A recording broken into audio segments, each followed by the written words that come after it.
Hello दोस्तों, welcome to cricket prediction. दोस्तों, इस वीडियो में हम बात करेंगे यहाँ पे द ओमेन 100 के बीच में जो होने वाला है between London spirits and Welsh fire के बीच में।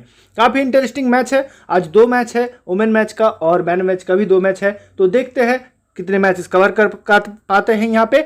लेकिन डेडलाइन रहेगा यहाँ पे 4 PM इंडियन स्टैंडर्ड टाइम के अनुसार। लेकिन जो इंपॉर्टेंट बात है, आपको टेलीग्राम पे जुड़ना है। टेलीग्राम का लिंक है डिस्क्रिप्शन एंड टॉप के कमेंट पे। यहीं पे फाइनल अपडेट और ज्ञान लीग का कॉम्बिनेशन आपके लिए मैं शेयर करता हूँ। हालांकि टीम कॉपी करने के लिए कभी भी एनकरेज नहीं करता। और यहाँ पे दोस्तों फाइनल अपडेट बहुत ही ज़्यादा इंपॉर्टेंट है। पिच कंडीशन जानना, अगर कोई न्यू प्लेयर आता है और टॉस के अनुसार कौन सा प्लेयर गेम चेंजर होता है, ये सब कुछ शेयर करते हैं हम टेलीग्राम पे। दोस्तों मैच होगा लॉर्ड्स के आइकॉनिक स्टेडियम पे। यहाँ पे रिसेंट मैचेस अगर आप देखोगे तो इस साल एक ही मैच हुए, जहाँ पे लंदन स्पिरिट ने किया 147 पर 9, बर्मिंघम फोनिक्स से चेज नहीं हुआ। पेसर्स को मिले 3 विकेट, स्पिनर्स को 7 विकेट। और एक मैच हुआ दोस्तों, ओवल इनविजिबल ने किया 150 पर 5, बर्मिंघम फिर से चेज नहीं कर पाया। पेसर्स को 8 विकेट, स्पिनर्स को 4 विकेट। और लास्ट ईयर का स्टैट्स अगर आप देखोगे, 139 चेज नहीं हुआ, पेसर को 8, स्पिनर को 6। 135 पर 7 चेज हो गया, पेसर्स को 2 विकेट, स्पिनर्स को 9 विकेट। फिर 124 यहाँ पे चेज हुआ, पेसर्स को 2 विकेट, स्पिनर्स को 7 wicket. London spirit 104, southern brave chase किया, पेसर्स को 2 और यहाँ पे स्पिनर्स को 8 विकेट। तो यहाँ पे अगर आप नोटिस करोगे तो लास्ट ईयर चेजिंग हो गया था, लेकिन इस साल चेजिंग करना थोड़ा बहुत डिफिकल्ट रहा है। और दोनों मैचेस में बर्मिंघम फोनिक्स ने चेजिंग किए थे, तो ये थोड़ा देखने वाला बात है। और जो इंपॉर्टेंट बात है दोस्तों, यहाँ पे पेसर स्पिनर्स दोनों इफेक्टिव रहेंगे। वोमेन मैचेस में लगभग सारे प्लेयर्स का बेस कॉम्बिनेशन सेम रहते हैं, तो आप 1-2 रिस्क लेके यहाँ पे गेम में आ सकते हो। और जो इंपॉर्टेंट बात है दोस्तों, यहाँ पे स्पिनर्स भी इफेक्टिव रहते हैं वोमेन गेम में। तो यहाँ पे प्लेयर्स पे ज़्यादा फोकस करो। वोमेन मैच में पिच पे ज़्यादा भरोसा करने की जरूरत नहीं, यहाँ पे प्लेयर्स पे फोकस करो तो आपके लिए बेटर होगा। इस रिपोर्ट के बारे में बात करूँ तो फ्रेश सरफेस आप एक्सपेक्ट कर सकते हो। नॉर्मली तो चेजिंग फेवर्ड ग्राउंड है, लेकिन दोनों मैचेस में यहाँ पे डिफेंड हुआ है इस साल। और स्पिनर्स ज़्यादा विकेट निकालते हैं, स्पेशली सेकंड इनिंग्स पे 1 और 2 बैटर्स यहाँ पे ज़्यादा स्कोरिंग करते हैं। मान लो 130 होते हैं फर्स्ट इनिंग्स पे, वहाँ पे 2 ही बैटर ज़्यादा यहाँ पे स्कोर करते हैं और as a pure batsman dream team में आते हैं। और वोमेन मैचेस में तो आप लोग जानते होंगे, और वो बैटर ऑलराउंडर भी हो सकते हैं, जैसे Ellyse Perry.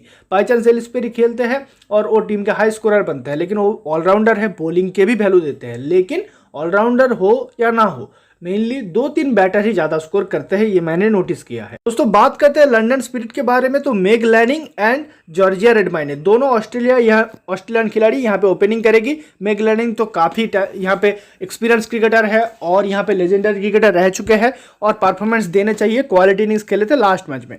Georgia रेडमाइने first match में चली थी, सेकंड मैच में नहीं चली, लेकिन क्वालिटी क्रिकेटर है। कॉर्डेलिया ग्रिफिथ अभी तक रिसेंट फॉर्म उतना कुछ खास नहीं है। रिसेंटली जो यहाँ पे शार्लोट एडवर्ड्स का आप बोलो या आपको रसेल हंट ट्रॉफी मिल जाएंगे। इंग्लैंड डोमेस्टिक काउंटी क्रिकेट के जो वोमेन टूर्नामेंट होते हैं, वहाँ पे उतना कुछ खास प्रदर्शन नहीं रहा। हीदर नाइट इंग्लैंड टीम के इंटरनेशनल कैप्टन भी है और काफ़ी बढ़िया क्रिकेटर है, लेकिन रिसेंट टाइम्स पे बॉलिंग नहीं करती। डैनियल गिब्सन लास्ट कुछ ईयर 100 पे काफ़ी तबाही मचा रही थी, क्योंकि वो ओपनिंग भी करती थी और बॉलिंग भी, लेकिन इस साल अभी तक उतना अपना बेस्ट पे नहीं रही। फिर भी आप बैक कर सकते हो, लॉर्ड्स पे इनका रिकॉर्ड अच्छे है। एरिन बर्न्स क्वालिटी ऑलराउंडर, लेकिन इनको कितने ओवर मिलेंगे यही प्रॉब्लम है। वोमेन मैचेस में कौन सा बॉलर को कितना ओवर मिलेंगे प्रेडिक्ट करना काफ़ी ज़्यादा टफ है, और यही पे गेम आ जाते हैं। अगर आप कोई प्रीवियस मैच में जो 1-2 ओवर डाले हैं या बॉलिंग नहीं डाले, उन पे रिस्क लेते हो, उनको टीम में रखते हो, अगर वो बॉलिंग कर जाए तो आपका टीम क्लिक भी कर सकता है, तो ये ध्यान रखना। शार्लेटीन का सिलेक्शन हमेशा हाई रहेगा, लेकिन T20 लीग्स वगैरह में इनको ड्रॉप करता हूं मैं रिस्क लेके। और दोनों मैचेस में देखा आपने, मैंने CPVC नहीं बनाया और दोनों मैचेस में फ्लॉप गई, लेकिन सेकेंड इनिंग्स में इस मैच में भी इंपॉर्टेंट हो सकती है। शार्लेटीन इंटरनेशनल ODI मैचेस में बेटर परफॉर्म करती है और T20 लीग्स वगैरह में और डोमेस्टिक T20 पे उतना ज़्यादा परफॉर्मेंस नहीं दे पाती। इवा ग्रे एक टैलेंटेड खिलाड़ी है, यंग बैटर और मीडियम पेस भी करती है, मेनली बॉलर है, टैलेंटेड खिलाड़ी। Sarah Glenn quality leg spinner, last match में हमारे यहाँ पे वाइस कैप्टन थे और काफ़ी बढ़िया प्रदर्शन रहा था, यहाँ पे 3 विकेट निकाल के दिए है सारा ग्लेन ने। सोफी मुनरो टैलेंटेड खिलाड़ी, काफ़ी तगड़े बॉलिंग डाल सकती है डेथ में आके, क्वालिटी पेस बॉलर। तारा नॉरिश सरप्राइजिंगली अभी तक अंडर परफॉर्म किए हैं, क्योंकि इनको ज़्यादा अपॉर्चुनिटी नहीं मिले। फास्ट मैच में बहुत ही तगड़े फास्ट ओवर डाले थे, लेकिन उसके बाद बॉलिंग नहीं दिए गए। सेकंड मैच में 2 ओवर दिए, 1 विकेट मिले। अगर फुल कोटा के ओवर डालते हैं तो विकेट जरूर निकालेंगे, काफ़ी तगड़े बॉलर है। और एविगल फ्रीबॉर्न यंग बैटर, ज़्यादा रिकमेंड नहीं करूंगा। नियाम हॉलैंड यहाँ पे मीडियम पेस करती है, डोमेस्टिक सर्किट पे काफ़ी बढ़िया खेली है, अगर खेलती है तो ध्यान रखना। दीप्ति शर्मा अगर खेलती है तो इंपॉर्टेंट रहेगी। हना बेकर एक quality left arm Orthodox spin bowler है। एली एंडरसन है right arm medium pacer, young talent, काफ़ी टैलेंटेड खिलाड़ी है और डोमेस्टिक सर्किट पे इनको ज़्यादा हाईली रेट करते हैं कोचेस वगैरह एली एंडरसन को। स्टार्टिंग में बॉलिंग डालने चाहिए तारा नॉरिश, शार्ले डीन, सोफी मुनरो, यही तीनों डालने चाहिए। लास्ट मैच में 1 ओवर यहाँ पे डैनियल गिब्सन भी डाली थी स्टार्टिंग में। डेथ में Sophie Munro, Danielle Gibson, Charlie Dean, यही तीनों आने चाहिए। लेकिन सारा ग्लेन लास्ट मैच में डाली थी क्योंकि डिफेंड कर रहे थे उस टाइम पे, सॉरी डिफेंड नहीं, शायद फर्स्ट बॉलिंग थे उस टाइम पे। तो ओवरऑल बात करें तो यहाँ पे Sophie Munro and Danielle Gibson का एक ओवर आप डेथ में एक्सपेक्ट कर सकते हो। आइदर शार्ले डीन नहीं तो सारा ग्लेन 1 ओवर डेथ में करेंगे। बात करते हैं वेल्स फायर ओमेन टीम के बारे में, तो टैमी ब्यूमॉन्ट एंड सोफिया डंगली दोनों ताबड़तोड़ ओपनर इनके लिए ओपनिंग करती है। टमी ब्यूमॉन्ट तो इंग्लैंड के लिए ओडीआई टीम में रेगुलर है और काफ़ी तगड़े खेलती है। साथ में यहाँ पे सोफिया डंगली जिनका यहाँ पे इस साल डोमेस्टिक सर्किट काफ़ी बढ़िया गया है और इंटरनेशनल सर्किट पे भी कमबैक हुआ है और काफ़ी बढ़िया प्रदर्शन रहा है। लेकिन रिसेंट टाइम्स पे बॉलिंग ज़्यादा नहीं करती, दोनों मैचेस में बढ़िया बैटिंग किए है। और लेकिन दोस्तों एक पॉइंट ध्यान रखना, इस साल 100 में वोमेन मैचेस में काफ़ी ज़्यादा कैचेस ड्रॉप हुए हैं, रन आउट चांसेस मिसेस हुए हैं, तो ये बात ध्यान रखना। हेले मैथ्यूज पिछले कुछ यहाँ पे महीनों से ये अंडर परफॉर्म किए हैं। जिस तरीके से अपने करियर का स्टार्ट किए थे उतने तरीके से परफॉर्म नहीं कर पाई, लेकिन फिर भी बढ़िया ऑलराउंडर है और मुझे लगता है ये ओपन करनी चाहिए और ओपनिंग में काफ़ी बढ़िया खेलती है। साथ में इनके बॉलिंग भी बहुत ही ज़्यादा इंपॉर्टेंट हो सकते हैं। स्पेशली इस मैच में हेले मैथ्यूज को जरूर कैप्टन करो, अपने कॉम्बिनेशन में काफ़ी बढ़िया प्रदर्शन दे सकती है। सारा ब्राइस, कैथरीन ब्राइस की सिस्टर, यहाँ पे इंटरनेशनली तो खेलती है स्कॉटलैंड की तरफ से और टैलेंटेड खिलाड़ी है सारा ब्राइस। देखते हैं कैसे प्रदर्शन करती है, लेकिन बैटिंग फर्स्ट ट्राई करना, बैटिंग सेकंड ज़्यादा रिकमेंड नहीं करूंगा। जेस जोनासन ऑस्ट्रेलियन ऑलराउंडर, काफ़ी अंडररेटेड खिलाड़ी है और लोग एलिस पेरी के नाम पे चाहते हैं, बाकी एशले गार्डनर ऐसे खिलाड़ी को ज़्यादा जानते हैं। लेकिन जेस जोनासन डोमेस्टिक सर्किट पे हो या T20 लीग्स हो, इंटरनेशनल सर्किट हो, एज अ ऑलराउंडर काफ़ी बढ़िया करती है। लेकिन इंटरनेशनल में इनको सिर्फ बॉलिंग मिलते हैं। लेकिन यहाँ पे नंबर 5 पे आएगी तो बैटिंग के चांसेस भी है, बैटिंग बॉलिंग दोनों डिपार्टमेंट पे कंट्रीब्यूशन आप एक्सपेक्ट कर सकते हो। जॉर्जिया विलियम्स भी एक अंडररेटेड ऑलराउंडर है, डोमेस्टिक सर्किट पे काफ़ी बढ़िया खेलती है, इनके बॉलिंग काफ़ी तगड़े हैं, लेकिन विकेट नहीं मिले दोनों मैचेस में, आज फिर से ट्राई कर सकते हो। Phoebe Franklin as a pure batter खेल रही है तो ज़्यादा रिकमेंड नहीं करूंगा। फ्रेया डेविस है दोस्तों, राइट आर्म मीडियम पेस करती है, ठीक ठाक बॉलर है, एक्सपीरियंस क्रिकेटर है फ्रेया डेविस, तो परफॉर्मेंस का उम्मीद आप कर सकते हो। जॉर्जिया डेविस सरप्राइजिंगली दोनों मैचेस में बढ़िया बॉलिंग डाली एज ऑफ स्पिनर। तो यहाँ पे Shabnim Ismail quality pace bowler है, लेकिन लास्ट मैच में 2 ही ओवर किए, यही प्रॉब्लम है दोस्तों, कौन बॉलिंग करेंगे देखना पड़ेगा। बेथ लैंगस्टन को लास्ट मैच में खिलाया गया था, एक ही ओवर डाले।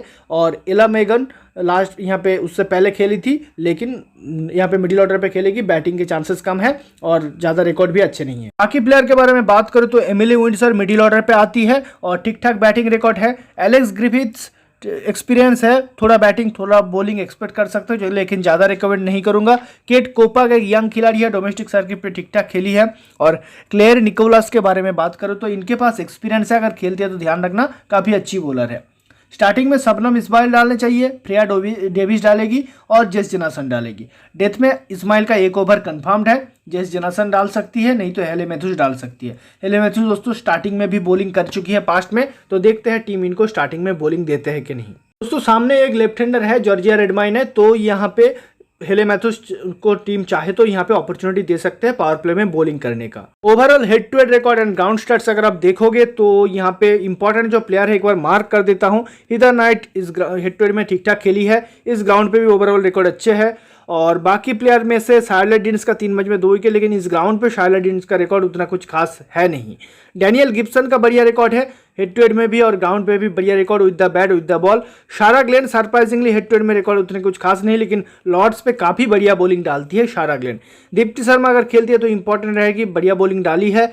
ईवा ग्रे का इस ग्राउंड रिकॉर्ड अच्छे, हेड टू हेड रिकॉर्ड उतना कुछ खास नहीं। सोफी मुनरो का बढ़िया रिकॉर्ड है दोनों जगह, लेकिन कितने ओवर डालेंगे वही डाउट है।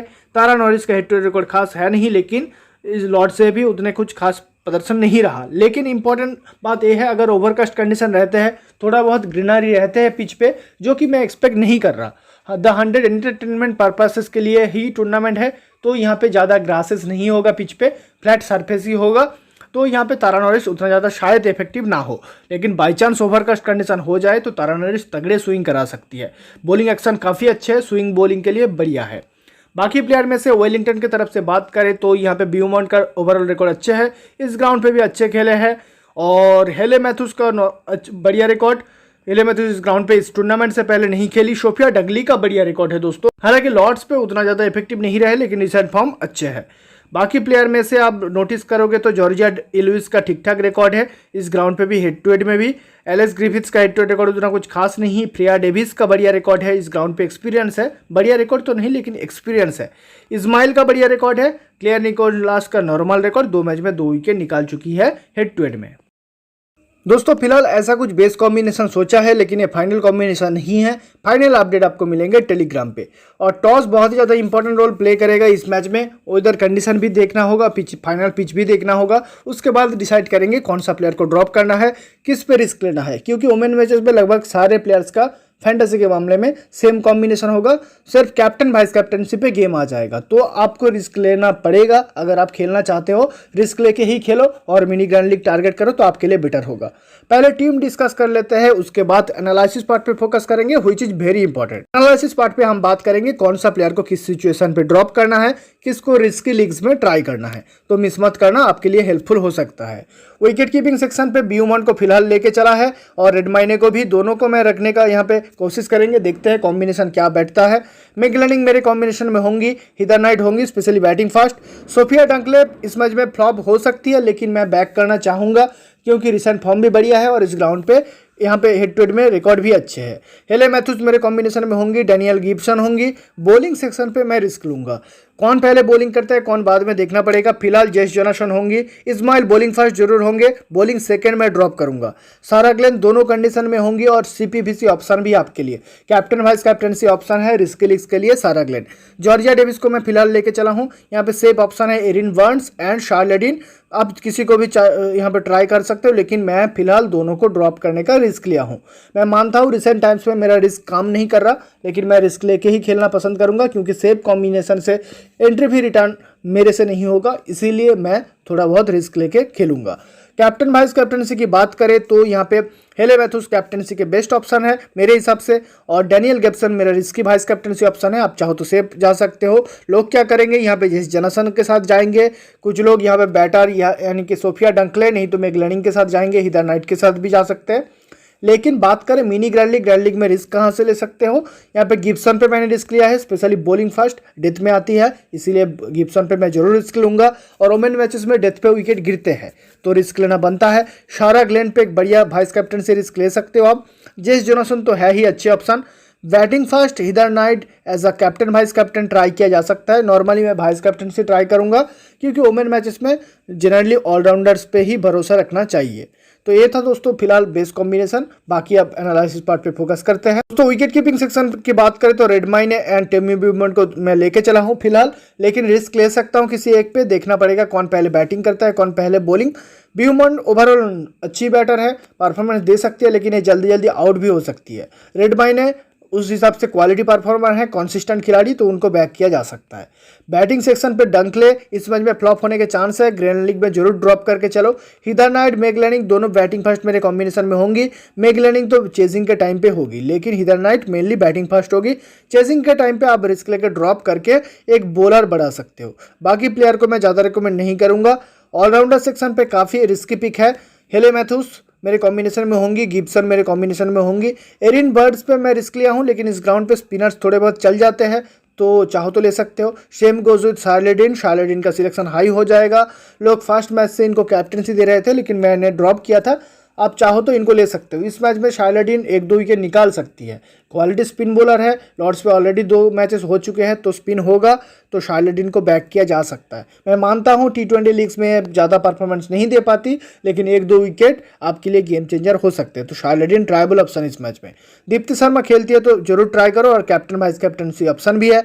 Eva grey bowling fast grand league में ट्राई करना, ग्रैंड लीग में, क्योंकि 1 ओवर में 1 विकेट 2 विकेट भी निकाल सकती है। जॉर्जिया उलेस काफ़ी रिस्की पिक है, ओवर कट रहे, नहीं तो मैं इनको कॉम्बिनेशन में रख लेता मेन कॉम्बिनेशन में। फिलहाल इनको ग्रैंड लीग में ट्राई करने के लिए सजेस्ट करूंगा आपको।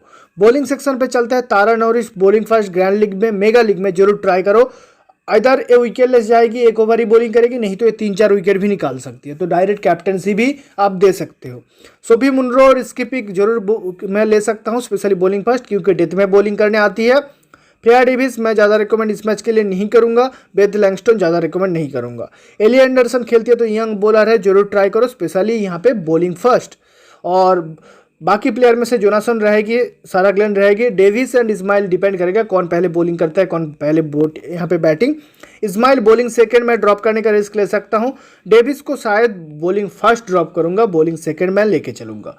तो ये फिलहाल एनालिसिस है दोस्तों, सिंपल शॉर्टेड एनालिसिस। यहाँ पे बार बार बोल रहा हूँ, शार्लिडीन को मैं नहीं लिया, लेकिन इस मैच में ये विकेट निकाल सकती है, तो ध्यान रखना इनका। तो फाइनल कॉम्बिनेशन एक बार आपको दिखा देते हैं। बाकी टॉस के बाद फाइनल अपडेट आपको मिलेंगे टेलीग्राम पे, तो टेलीग्राम पे जुड़ जाना। थैंक्स फॉर वॉचिंग, मिलते हैं नेक्स्ट वीडियो।